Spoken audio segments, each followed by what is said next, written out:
Happy Healthy Dr. Alicia here, and I have a very special guest today. My special guest today is none other than my niece, Martesha Scott, and she is going to be telling us her story today.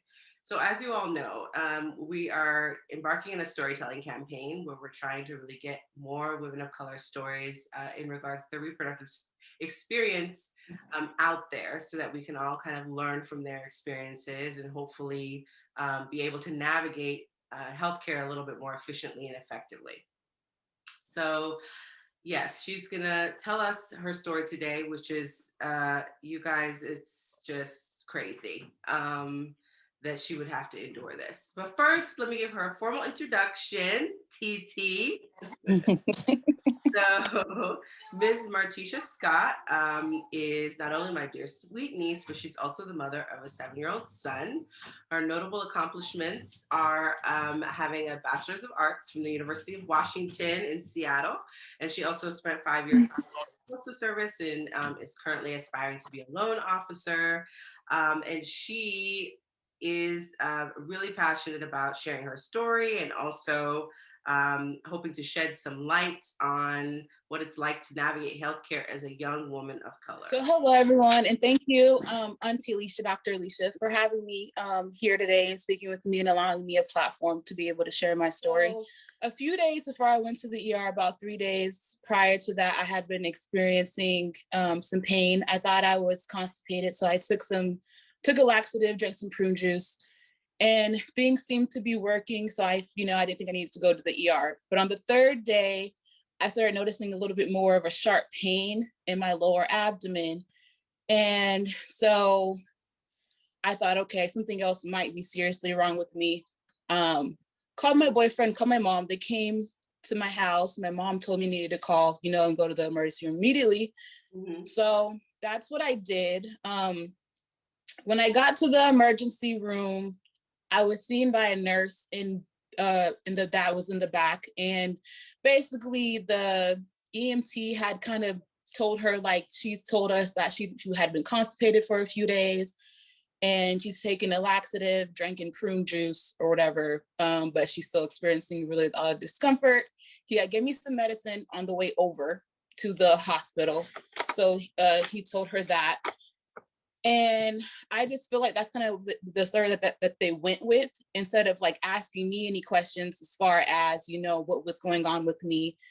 Because I did tell them, I said, I know I've been constipated for a few days, but it feels like something worse is going on. Like, this is unbelievable pain that I've never experienced before. Like, it feels like I'm in labor all over again. And so after she took my vitals, she had me go back out to the ER waiting room. And that's where I waited for almost 5 hours. I sat in the waiting room by myself because of COVID. No one's allowed to come in there with you. And I struggled multiple times getting up to go, tell the take nurse, like things that were going on, telling her that, my pain is getting worse. I'm starting to feel like I'm about to throw up at this point. I feel like I'm going to pass out. And both times, that I got up and told them, they kind of just waved me off and like, okay, we'll try to see what we can do. And one of the girls actually told me, like, there's people back here dying, like, basically just deal with it. So let's back up here, because there's just a few things we should highlight about this experience that are just absolutely egregious. And that's first and foremost that you couldn't even tell your own story when you got there, right? Like, so yeah. It sounds like the nurses took report from the EMS, and then nobody bothered to ask you to take a full history or to sit down and really talk to you about the nature of your pain, the history of your pain when you got there, right? It was just all per report from this EMS. And maybe a couple of follow-up questions, and that's it. Yeah. Understanding that correctly? Yeah. Okay, so nobody even bothered to talk to you. Yeah, like no one even tried to, like examine my stomach to see, anything like that. It was just like, okay, well, they said you're constipated, so that's what it is. Like, okay, go back out there.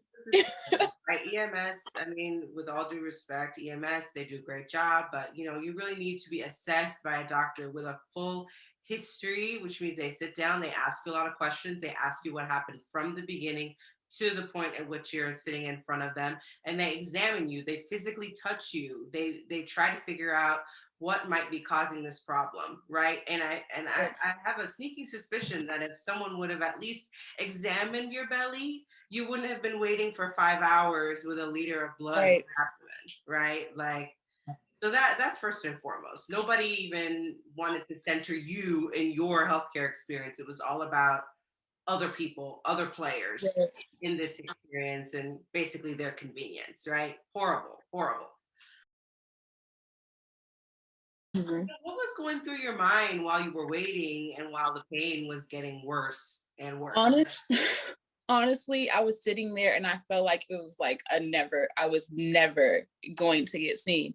And that's part of the reason why I called my mom, because like I had like gotten several nurses attention and told them several times, and I felt like it was very obvious, like how much pain I was in. There was another lady that was sitting there, that was actually there herself because she had kidney failure, that noticed, how much pain I was in Okay. just from watching me. Yeah, just from watching me Okay. struggle to get up several times to go to the bathroom, and to watching me several times get up to go tell them about my pain level, to where she came over to me and sat with me and like helped me.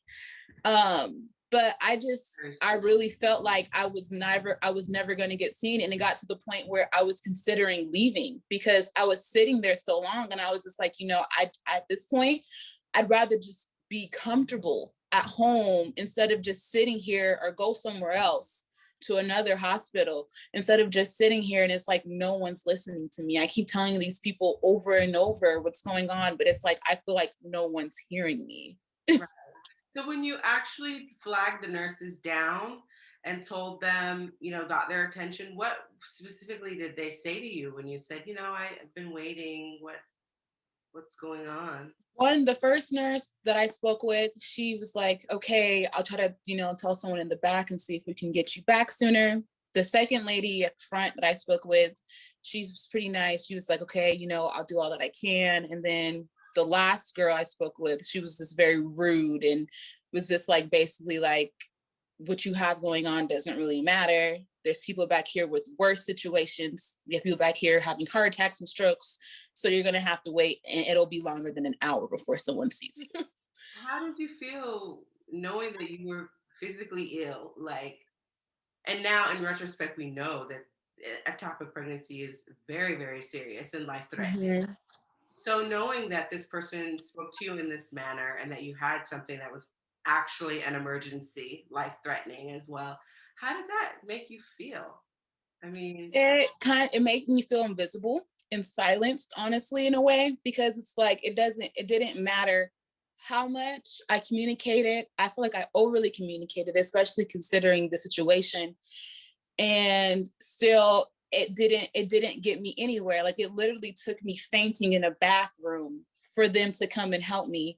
And I just wish that that young lady, whoever she was, that if someone comes to her again, maybe she'll be a little more eager to listen to them and kind of read their body language and pay attention to, a few cues that will let her know, like, okay, something is seriously wrong. Maybe I need to get someone at least out here, to trying to check on her and see and make sure, her or him, whoever the other person may be, to be sure that, everything is okay and that this is not indeed something worse.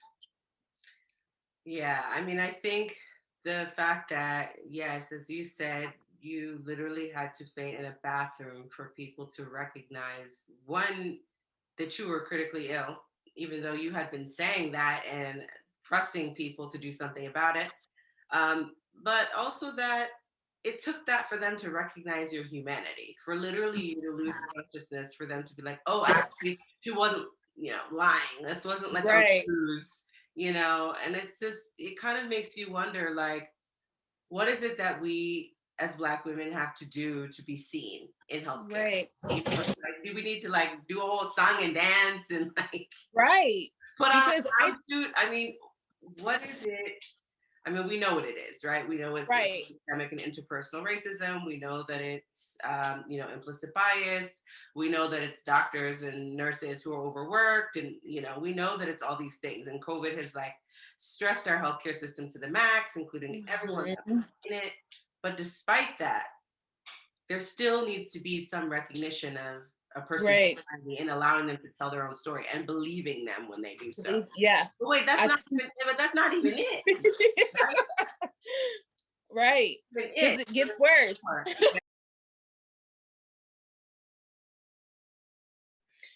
So I went back and sat down, and being frustrated, I called my mom and let her know what was going on. And so she made her way to the hospital and was able to get her way in to stay with me. And a little bit after she had gotten there, I went to the restroom. And when I went to the restroom, when I sat on the toilet, I felt myself just like getting very lightheaded. And so I called for my mom, and I was like, I think I'm gonna pass out. And then like, as soon as I said that, it was like my body just went limp and I passed out. So my mom, of course, is freaking out, and she calls some people to come and help me. And she comes and grabs me and holds me up. And then a few nurses came from the back and got a wheelchair and wheelchaired me back to the back. And they were able to put me in an area until they got a room available for me. So she actually had to sneak in. She had to pretend that she was a patient in order to get in to be with me. And then once she did, the security guard came over and tried to kick her out. But there was a family who had been sitting there, and it was a daughter and mother. Uh-huh. And the daughter had been sitting with the mother the entire time. And the security guard had gotten up and saw them sitting together several times. It didn't say anything to them. But as soon as they left, he came over and tried to tell her to leave. But thankfully, she was able, he shut it down quickly and realized his mistake and told her she could stay. Mm-hmm. But yeah, they tried to stop that from happening too. And it's just like, I understand, COVID and everything, but I feel like certain situations like that, it was like, I literally barely could walk. Mm-hmm. Someone should have been allowed to sit with me. Mm-hmm. Because all I could think about is if my mother was not there with me, what would have happened when I passed out in the bathroom? Like, she was the one around you, right? Like, how would I have been able to alert anyone, like how long would you have been sitting there passed out, so yeah. Yes, you should always take somebody with you to the doctor if you can, because believe it or not, the treatment is different when there's actually somebody else there witnessing what's taking place versus when it's just you and the doctor alone. That person can advocate for you as well when you're unable to advocate for yourself, which in this case, it was because you were ill. Right. So unfortunately, COVID complicates that. But nevertheless, your mom is such a G that she decided to be in, that she needed to be there to advocate. Right. And thank God she was, because no, seriously, I seriously thank God, because the whole experience was so crazy. And I just I kept looking at her and telling her, like, what would have happened? Like, I can't imagine what would have happened to me if you were not here. Like, that is so scary too, to think about. Like, I could have been there for hours, on end.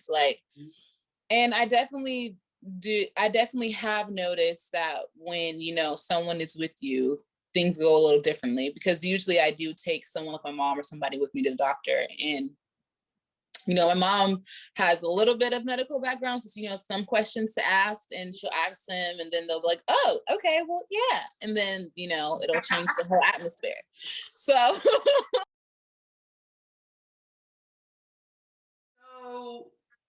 so then after that, they bring you to the back. It sounds like they did their evaluation finally at the point where you had already fainted and lost consciousness. Right. And they rushed you emergently to have surgery. Right. Okay. So had you spoken to the OB who did the surgery prior to her performing the surgery? I did. She came in and she said, it looks like, well, at that moment, after they got the ultrasounds, they saw that there was blood in my stomach. She wasn't aware of how much at that moment or where it was coming from. And she had basically just told me, what she told me was that if the pregnancy was in my ovaries, or I'm sorry, one of my tubes, she might have to remove the ovary. Mm-hmm. And she said, but if not, then everything should be fine. She'll just remove the blood. She's just going to go in there. And while she's in there, she was going to try to figure out where the pregnancy was. And she thought it would be in the tube. So she was like, if it's in the tube, I'll remove it and we'll just go from there. So where did she say the pregnancy was located? So after the surgery, I didn't speak with her at all. Or any? I didn't. No, I didn't see her again until my 2-week follow-up appointment with her. No one debriefed you about the surgery that you had just had? No, my mom did. A nurse came in and she checked on me to make sure I was okay and to see if I needed any medicine. But as far as that, anything else goes, no. Wow. Okay. I didn't speak to anyone. And from what my mother could recall, she said that the OB had told her that she couldn't find the pregnancy. Okay. And that she removed my right ovary because it wouldn't stop bleeding and she couldn't locate where it was bleeding from. She couldn't stop it bleeding, I guess.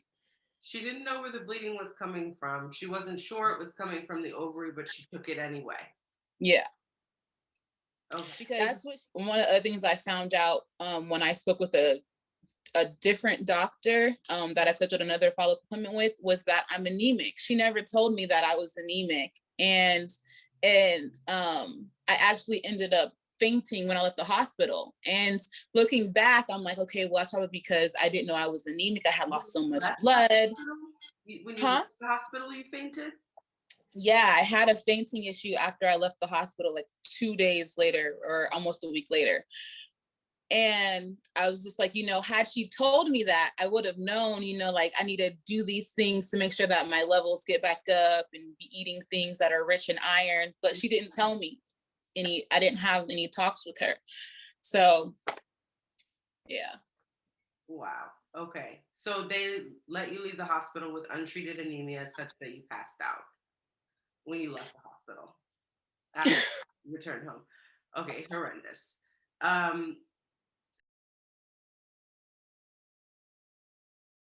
So we went through the surgery. I came out of surgery and I was met by a nurse, didn't really see the doctor anymore until I went to my follow-up appointment with her 2 weeks later. I left the hospital in the morning, earlier that morning. When I went to see the doctor 2 weeks later, she still seemed kind of very unsure about what had happened exactly. She couldn't really give me any answers as far as what was causing the bleeding or anything like that. Knowing that her explanation didn't make sense to you in terms of what had happened, because this is the first time after your surgery that you really had an opportunity to speak with her. What she was saying didn't make sense. So how did it feel for you to have to push back against her when she was speaking and you were trying to really understand what happened? It honestly I was very frustrated because I felt like, by this point, especially with me coming to this person, you've had 2 weeks to review everything and, go over your notes or whatever. So at this point, I felt like I should have had more of a clear cut answer as far as, what all went on. Mm-hmm. And it was just also, her whole demeanor, it wasn't very inviting. She wasn't very nice the entire time. So then there was that whole aspect of it, of me feeling like I just wasn't getting the proper treatment that I should have gotten or the proper answers that I should have gotten, or even just like simple advice. Like after leaving the appointment, I felt like she was trying to talk to me and trying to simplify things because she felt like I wasn't as smart or educated as one would need to be to understand her doctor lingo or how she would normally, communicate with people. Because she literally told me that she removed my ovary because it looked weird, instead of explaining to me that, you had these cysts in there and that's why because of it. Yeah. So I'm like, wait, it looks weird? Like, what do you mean? And so it felt really weird and it felt really odd, the entire conversation. It really didn't feel right. And it didn't sit right with me when I left there. I didn't leave feeling confident in what I had just learned about, the surgery and everything like that. If anything, it just brought me more frustration and more concern, because now I'm concerned about why, in fact, my ovary was taken, and if it was taken justly, or if you could have spared it. Because several times while I was in her appointment, in her office, she said to me, "Oh, it's okay. It's just one ovary. You'll be able to have kids. You're very fertile." And I'm just like, you can't speak to the future. So, Mm-hmm. So, mhm. in addition to her allowing you to leave the hospital with untreated anemia, um, disregarding you when you're trying to ask questions or push back to understand what happened and why she made the decision to remove your ovary. Yeah. Um, and then there's this issue of the contraception, right? Like you had just had an IUD, that puts you at increased risk for an ectopic pregnancy or pregnancy outside the uterus. Um, and then she tells you, get another IUD. Yeah, she said, because, before I left the hospital, I had told her before I went to surgery that I wanted to do, because she asked me if I wanted her to take the IUD out. And I said, yes. And I said, at this point, I'd rather just do the pill. And Mm-hmm. so when I went to the doctor, the appointment, she's like, I know you told me you want to do the pill, but I just strongly think that you shouldn't do that. I feel like you should get another IUD. Like, she was like, it worked for 2 years. So why not do it again? And I'm like, well, I just went through this whole traumatic experience, and I don't even want to risk that happening to me again. And she just kept trying to press the issue and push until I I feel like until I thought I was going to give in and be like, okay, well, whatever, just do it. But I was like, no, I'm not comfortable doing that. I've tried a bunch of different other birth controls before I got onto the IUD. I had issues with those. Mm-hmm. And so I know my body, and I know that those are not going to work for me, and I'm not comfortable with the IUD as well. So this is where I feel like this is my best option. And so she just went into this whole spiel about how 6 out of 20 women will get pregnant on the pill and all this stuff. And it just made me kind of feel like she was trying to tell me you need to be extra careful because you don't need to be having no kids type thing. And I'm just like, well, who are you to try to police me and tell me, what I need to do? I know my body. I understand my body. Mm-hmm. And if anything were to happen, I guess I would have to, when I cross that road, deal with it like I had to deal with it with the IUD. Absolutely right. And it's so presumptuous of her to assume anything about your fertility, only having really met you one time. And, Mm-hmm. that really, her whole behavior, her whole demeanor, her whole, I don't even want to say implicit, it's very explicit, the kinds of behavior, like what's motivating her mode of thinking, are very much rooted in a dark history of policing Black women's bodies and exploiting Black women's bodies, and also this very false belief that we're hypofertile. Like this is something Mm-hmm. that existed for centuries. Especially the field of obstetrics and gynecology, reproductive health, in terms of the types of campaigns that have been waged to control Black women's reproduction, and also control our fertility, such as a sterilization campaign, hysterectomy campaign, um, you know, uh, experimentation with contraception, where there were Mm-hmm. terrible adverse effects, and also more recently is this kind of policing young people with the IUD, right? Like Mm-hmm. kind of a new thing now. And so, yes, you're absolutely right. It's your body. It's up to you to decide what you want to do with it. If you want to take the pills, she should have just at that point been done with it. Like, okay, this is what she wants, pills, done. Even if you said nothing, she has to respect that decision too, that you don't want to take anything. And I think Right. all too often, providers take the stance that, oh, I must get this person to take birth control. I've seen it myself, right? Mm-hmm. This person has to take it because if they get pregnant, what's going to happen? It's just like, well, Right.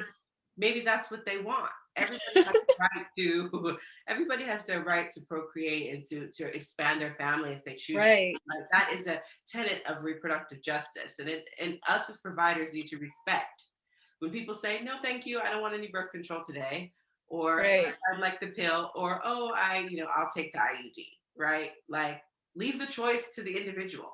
It's really Hmm. that simple, and respect that decision. But how has it affected your relationship with doctors or with the healthcare system since? You know, honestly, it's affected it drastically and not in a good way. Like my whole time growing up, I had like the same doctor. He was great. I had what I felt like was a great experience from doctors. So I was honestly very trusting. And I think that's what made me always, be a little more cautious when I went into situations. I would just wave things off a lot because I've had like even when I had my son, I had a terrible experience at the hospital I had him at. But I just waved it off as like a singular event.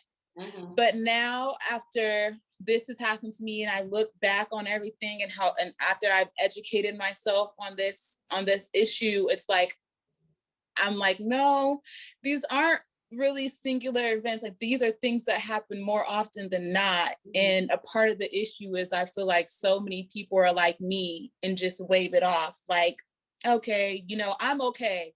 So it doesn't really matter.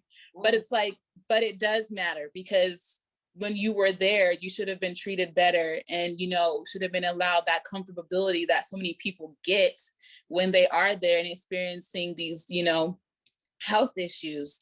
So it's definitely made me feel I'm probably going to be a lot more reluctant than I already was, to seek help. And I hate that it's that way because it's like we as people of color, we receive injustice so many, places within society, out here, we seek it. It happens to us everywhere. And it's like, I just feel like the doctors is the one place we should be able to go to receive that proper care at the very least. And just like you said, they need to apply humanity to us as well. Like, don't look at me and think that just because I am a Black woman that my pain level is higher than what a white woman's may be. It's not okay. It's not fair. And when I come to you and I tell you I'm experiencing this pain, actually listen to me and take my word for fact and not question what I'm telling you, because I'm not going to lie to you. I understand you may see different situations like that in the ER every day, but it's kind of left me feeling like kind of hopeless, I guess, in a way. Well, I would like to encourage you to remain hopeful because Yes. now that, the movement for Black lives, the social justice movement has really kind of cracked this issue of systemic racism, implicit bias, really wide open in all of our societal systems, including healthcare. And so there are real steps being taken both at the interpersonal level, the systemic level, to really make changes and ensure that people are aware that this issue exists and really put structures in place that hold people accountable for their behavior, Mm-hmm. hold systems accountable for allowing women of color, particularly Black women, falling through the cracks. So I would just encourage you to remain hopeful. I think that this situation was extremely tough to navigate, and you navigated it with such grace. I know this experience was, very traumatic for you. Do you Mm-hmm. feel that there's a way for you to kind of move closer towards kind of healing and closure of this experience? Or what do you kind of plan to do with this energy that's now been created out of this experience? Yeah, I've definitely been working on healing, but also I want to use this. Like this is just put a fire in me and a spark in me to want to be more vocal about what's going on and try to spread more awareness, using my platforms to educate people and make them aware of what's going on and just like help them and give them certain tips so that if they're ever faced a situation like this, they know what to do and they know how to navigate through it. What do you feel like this experience kind of taught you about healthcare and what we need to fix? How can we make it more equitable for all individuals who seek care in this system? I just think that they need to be a little more quick to listen and actually take in what someone is saying and believe them when they say it and not just kind of silence someone, honestly, when they're coming to you and telling you that they are experiencing so much pain and, like they're getting worse and things like that, because I feel like a lot of this could have honestly been prevented. Had someone listened to me. Like, I think I wouldn't have lost so much blood, because as I was sitting in the waiting room, I was bleeding out. So I was losing more blood as I was sitting there. Yes. Well, kudos to you for advocating for yourself. There are a lot of really great changes coming. And yes, thank you so much for sharing your story with us. Thank you for having me, and thank you for all that you are doing on top of, your work, and on top of being a mother, a wife, and everything, and just making sure that you come here and you give people a place to share their stories, but then also educate and spread word and shed light on what's going on, so that hopefully there will be a better healthcare system for us one day. Yes, that would be my prayer. Even working within it, it's kind of a mess. So Yeah. I can definitely say that, we have a lot of work to do to really reimagine and also rebuild our healthcare system into a system that's more equitable for everyone. Yeah. Where people can get the care they need, and where, just because you walk in with black skin doesn't mean that, you're gonna get less care. Like, that's just Right. a statistical fact, right? Mm-hmm. Yes, and it's up to us as doctors to push back against this system that we work in, that really creates conditions such that we're in chronic stress, and we're really unable to, in some cases, tap into our humanity, to see the humanity in others and to be empathetic. Mm-hmm. So that's, my wish for the future as well. Yeah. That this is a social justice issue for sure. Yeah, it definitely is. And it's just as important as all the other movements we have going on, because without us being healthy, we can't demand our freedom elsewhere. Mm-hmm. So you shown up. It starts there. So yeah. Right, preach, TT. Okay. So thank you everybody for joining us again. This is Miss Martesha Scott, who so graciously shared her story with us. You can follow her at Satan_Brady_T on Instagram. We'll definitely tag her in this video as well. Okay, ciao everybody. Thank you. Thank you, TT. Thank you.